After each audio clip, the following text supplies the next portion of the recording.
Hello, નમસ્તે વિદ્યાર્થી મિત્રો.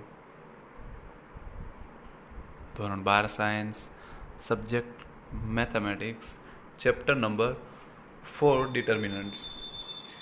તો આપણે લાસ્ટ લેક્ચરમાં એક્સરસાઇઝ 4.3 સ્વાધ્યાય 4.3 ચાલુ કર્યું હતું. બરાબર છે. સ્વાધ્યાય 4.3 છે કે એની ઉપર તો કે કોઈ ત્રિકોણનું ક્ષેત્રફળ નિશ્ચાયકની મદદથી મેળવવું. બરાબર છે. કોઈ ત્રિકોણ હોય એમાં તમને શિરોબિંદુ આપ્યા હોય. આપણે જાણીએ છીએ કે ત્રિકોણના કેટલા શિરોબિંદુ હોય? 3. તો ત્રિકોણમાં તમને જે 3 શિરોબિંદુ આપ્યા હોય તો એ શિરોબિંદુનો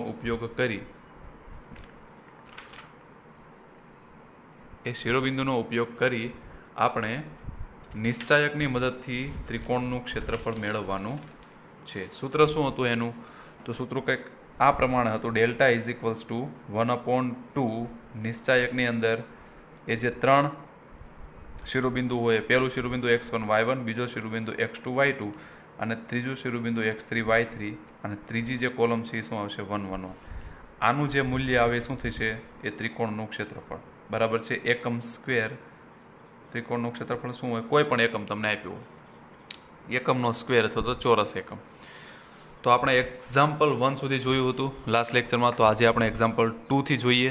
એક્ઝામ્પલ 2 શું છે? તો કે સાબિત કરો કે બિંદુઓ 3 બિંદુ તમને આપ્યા છે. એ શું છે? તો કે એ બી પ્લસ સી, બીજું બિંદુ આપ્યું છે બી બી સી પ્લસ એ અને ત્રીજું શિરોબિંદુ છે સી એ પ્લસ બી. તો આ 3 શિરોબિંદુ ધરાવતા જે ત્રિકોણ છે એ કેવો હશે? આજે તમને કહી જ દીધું, તમારે સાબિત કરવાનું છે હકીકતમાં અહીંયા કે સાબિત કરો કે આ જે 3 શિરોબિંદુ છે એ શું છે? સમરેખ. હવે કોઈ 3 શિરોબિંદુ જો સમરેખ હોય, બરોબર છે, કોઈ 3 શિરોબિંદુ શું હોય? સમરેખ હોય, તો એનો મતલબ કોઈ ત્રિકોણ બનશે જ નહીં. બરોબર છે. આ 3 શિરોબિંદુ એબીસી ધારી લ્યો કે શું છે? સમરેખ છે. એનો મતલબ કોઈ એક જ રેખા ઉપર આવેલા છે. તો ત્રિકોણ શું ક્રિએટ જ નહીં થાય. બરાબર. ત્રિકોણ બનશે જ નહીં. તો ત્રિકોણ બને નહીં એનો મતલબ શું? કે ત્રિકોણનું ક્ષેત્રફળ શું હોય? શૂન્ય. બરાબર છે. એ કન્સેપ્ટનો આપણે ઉપયોગ કરશું. તો સોલ્યુશન જોઈએ કે જો આપેલ બિંદુઓ સમરેખ હોય તો તેના દ્વારા રચાતા ત્રિકોણનું ક્ષેત્રફળ શું થાય? શૂન્ય થાય. બરાબર છે. તમને 3 શિરોબિંદુ આપી દીધા છે. એ 3 શિરોબિંદુ દ્વારા જે ત્રિકોણ રચાશે એ ત્રિકોણનું ક્ષેત્રફળ શું થશે? શૂન્ય. કારણ કે 3 શિરોબિંદુઓ સમરેખ છે. તો સૂત્ર શું થશે? ક્ષેત્રફળ ડેલ્ટા. બરોબર છે. આ 3 શિરોબિંદુ દ્વારા રચાતા ત્રિકોણનું ક્ષેત્રફળ ડેલ્ટા ઇઝ ઇક્વલ્સ ટુ 1/2. પહેલું શિરોબિંદુ એનો મતલબ એ બી પ્લસ સી 1, એ બી પ્લસ સી 1. બીજું શિરોબિંદુ બી સી પ્લસ એ 1, બી સી પ્લસ એ 1 અને ત્રીજું શિરોબિંદુ સી એ પ્લસ બી 1, સી એ પ્લસ બી 1. બરાબર છે. પણ તમને કહી જ દીધું છે કે શું છે? કે આ ત્રિકોણનું ક્ષેત્રફળ શું થશે? શૂન્ય. બરાબર છે. તો માટે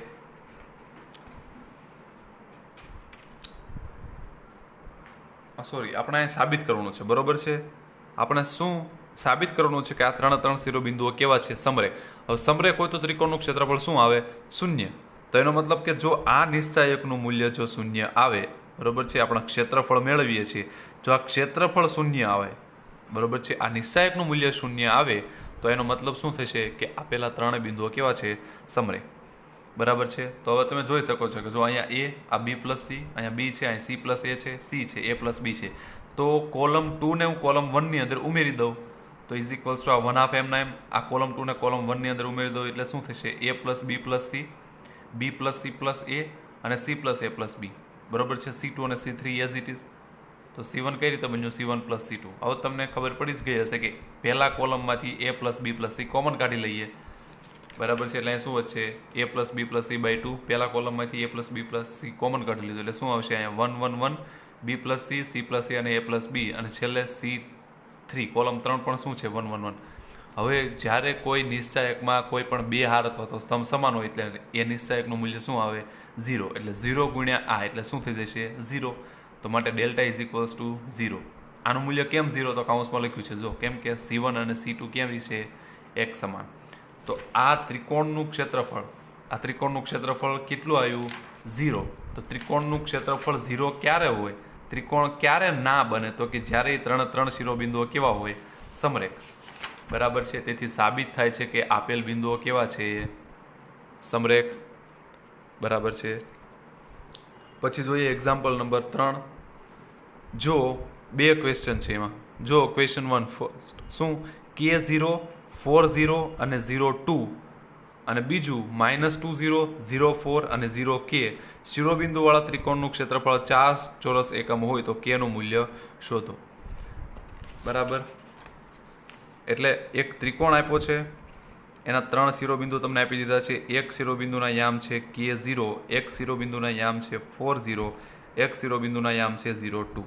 તો આ 3 શિરોબિંદુ ધરાવતા ત્રિકોણનું ક્ષેત્રફળ જો કેટલું હોય, 4 ચોરસ એકમ હોય તો આ Kની કિંમત શું?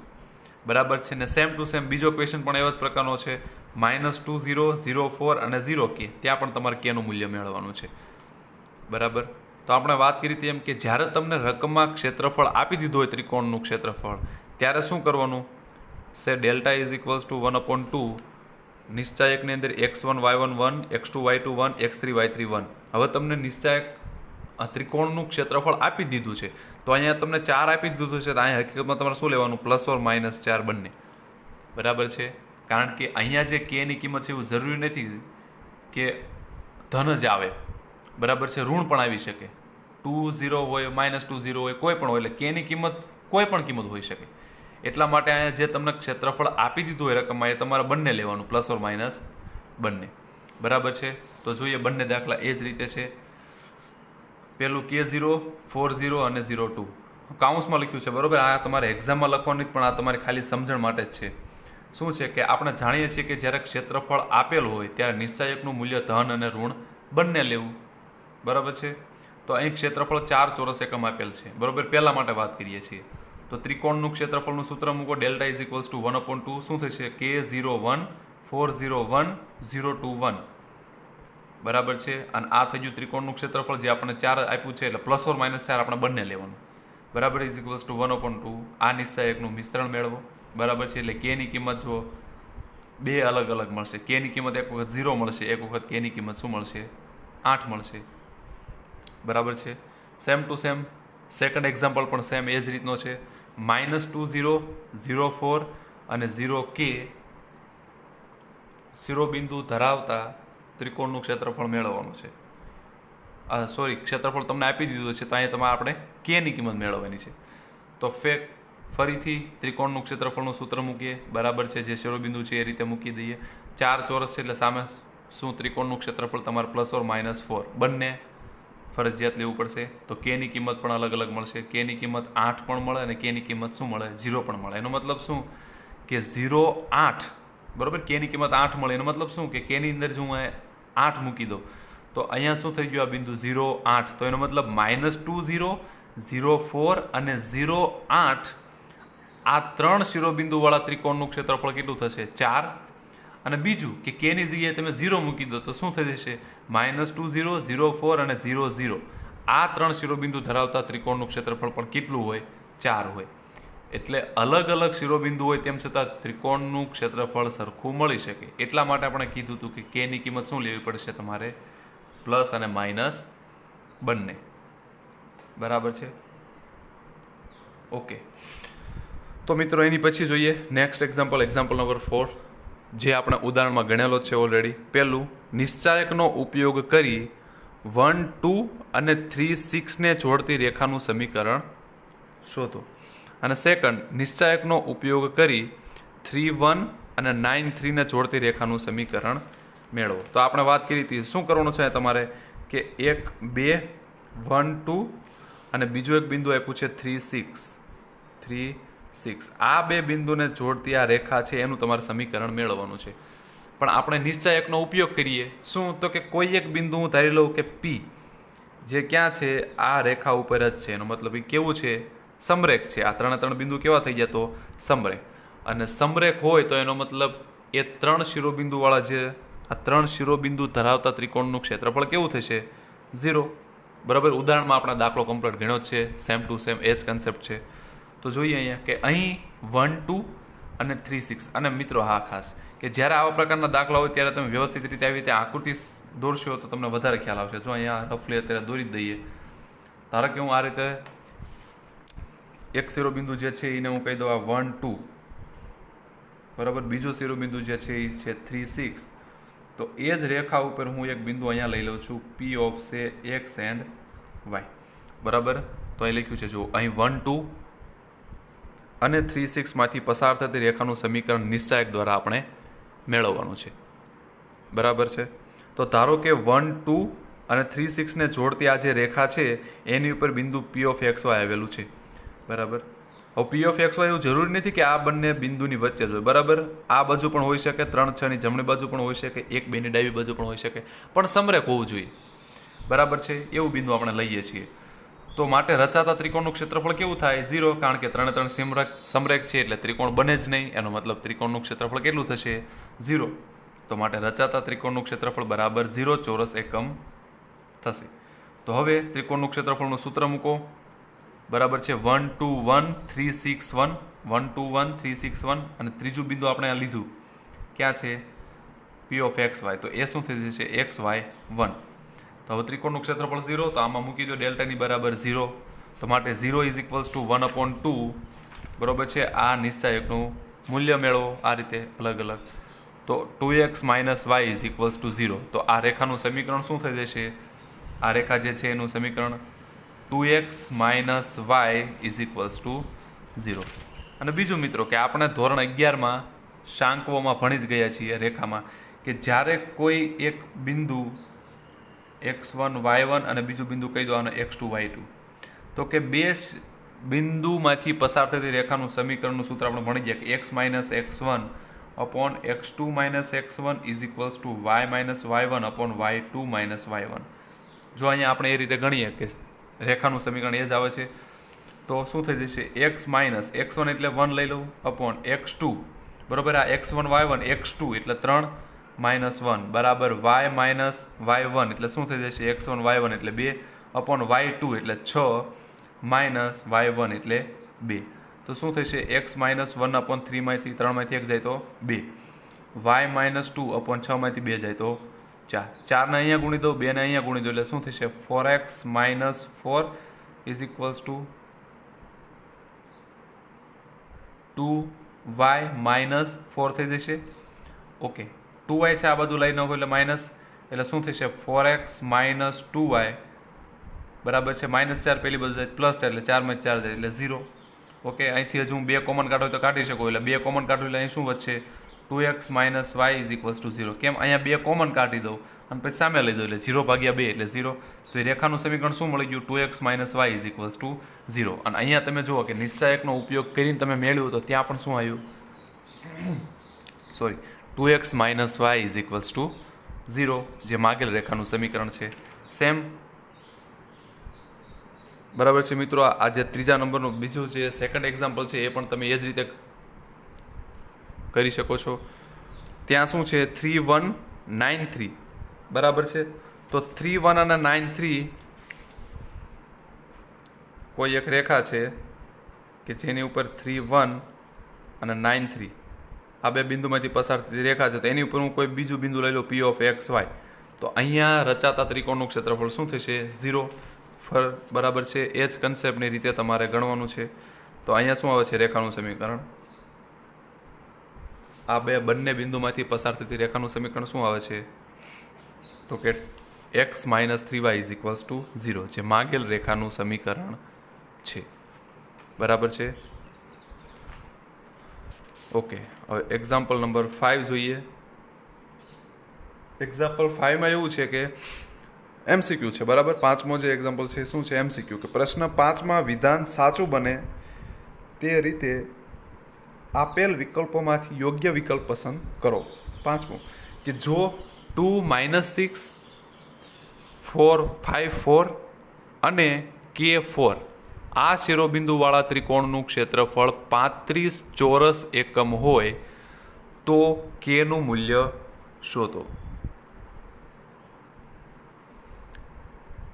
બરાબર. એક્ઝામ્પલ આગળ જોયો જ છે. તમને શું આપ્યું છે? 3 શિરોબિંદુ આપ્યા છે અને એમાં તમને ત્રિકોણનું ક્ષેત્રફળ ઓલરેડી શું છે? આપી દીધેલું છે, બરાબર છે. 35 ચોરસ એકમ. તો Kનું મૂલ્ય મેળવવાનું છે. તો કઈ રીતે થશે? બરાબર છે મિત્રો, આ એક્ઝામ્પલ આપણે આગળ જોયેલો જ છે. તમને 3 શિરોબિંદુ આપ્યા છે. ઓકે, એમાં એક શિરોબિંદુમાં તમને અજ્ઞાત સંખ્યા કે આપેલી છે. બરાબર છે, તો આ જે 3 શિરોબિંદુઓ છે, શિરોબિંદુ 2 -6, શિરોબિંદુ 5 4 અને શિરોબિંદુ K4, આની દ્વારા રચાતા ત્રિકોણનું ક્ષેત્રફળ તમને કહી દીધું છે કેટલું છે, 35. તો આ ત્રિકોણનું ક્ષેત્રફળ જે છે એ કેટલું છે, 35. ઓકે, તો આ કેની કિંમત શું? બરાબર છે, આ જે K4 છે એમાં કેની કિંમત શું થશે? તો 35 આપ્યું છે એટલે જે સૂત્ર છે એમાં તમારે ±35 બંને લેવા પડશે.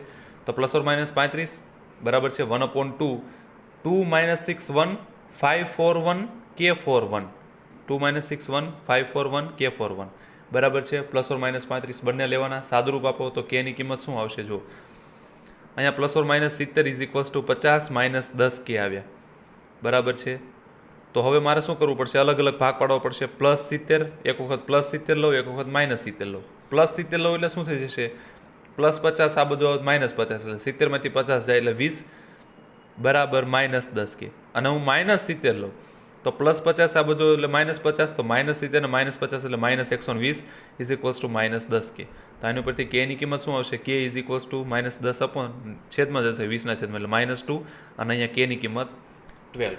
બરાબર છે, એટલે જવાબ શું આવશે કે Kની કિંમત બંને મળે, -2 પણ હોય અથવા તો 12 પણ હોય. તો આમાં જે ઓપ્શન જે છે એ ઓપ્શન ડી છે, -2 અને 12. બરાબર છે, એટલે હમણાં મેં એક્ઝામ્પલમાં પણ તમને સમજાવ્યું હતું કે Kની કિંમત અહીંયા 2 મળી, એક વખત મળી 12, તો એનો મતલબ કે 2 -6 5 4 અને 12 4. બરાબર છે, 12 4. આ 3 શિરોબિંદુવાળા ત્રિકોણનું ક્ષેત્રફળ કેટલું થશે? 35. અને સેમ Kની જગ્યાએ તમે -2 લઈ લો એટલે શું થશે? 2 -6 5 4 અને -2 4. આ શિરોબિંદુવાળા ત્રિકોણનું ક્ષેત્રફળ પણ કેટલું થશે? 35. બરાબર છે, તો અહીં સુધી આપણે રાખીએ છીએ. બરાબર, આની પછીનો જે કોન્સેપ્ટ છે એ બહુ જ અગત્યનો છે, ઉપનિશ્ચાયક. બરાબર છે, કોઈ નિશ્ચાયક હોય તો એનો ઉપનિશ્ચાયક કઈ રીતે મળે એ જોઈશું, પણ એના માટે ટાઈમ ખાસો જોઈશે, એટલે આપણે હવે એ નેક્સ્ટ લેક્ચરમાં જ જોઈશું. બરાબર છે, તો આ જે સ્વાધ્યાય 4.3 હતું એ કેના ઉપર હતું? તો કે કોઈ ત્રિકોણનું ક્ષેત્રફળ નિશ્ચાયકની મદદથી મેળવવું. બરાબર, આપણે નિશ્ચાયક તો ભણ્યા, પણ એનો ઉપયોગ ક્યાં? તો એ વાત અહીંયા આપણે કરી કે કોઈ ત્રિકોણનું ક્ષેત્રફળ નિશ્ચાયકની મદદથી કઈ રીતે મેળવી શકાય.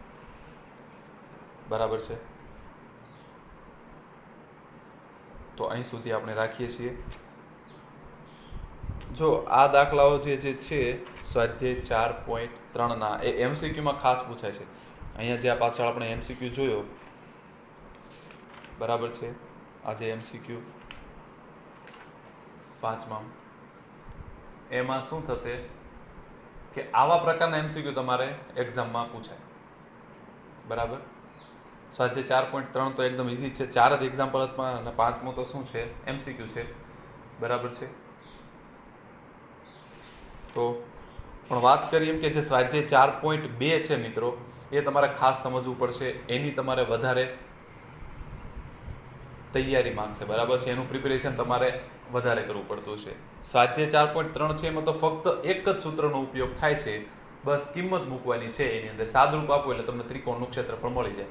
બરાબર, પણ જે સ્વાધ્યાય 4.2 છે એ શું છે? તો કે એ જે તમને નિશ્ચાયક આપ્યા છે એનું મૂલ્ય તમારે નિશ્ચાયકના ગુણધર્મો, એની પ્રોપર્ટીનો ઉપયોગ કરીને મેળવવાનું છે, જે થોડુંક ટફ પડશે જો તમે એનું પુનરાવર્તન નહીં કરો, એનું રિવિઝન નહીં કરો તો. બરાબર છે, એટલે સ્વાધ્યાય 4.2નું થોડુંક વધારે પુનરાવર્તન રાખજો સ્વાધ્યાય 4.3 કરતાં. બરાબર છે, ઓકે, તો અહીં સુધી રાખીએ મિત્રો.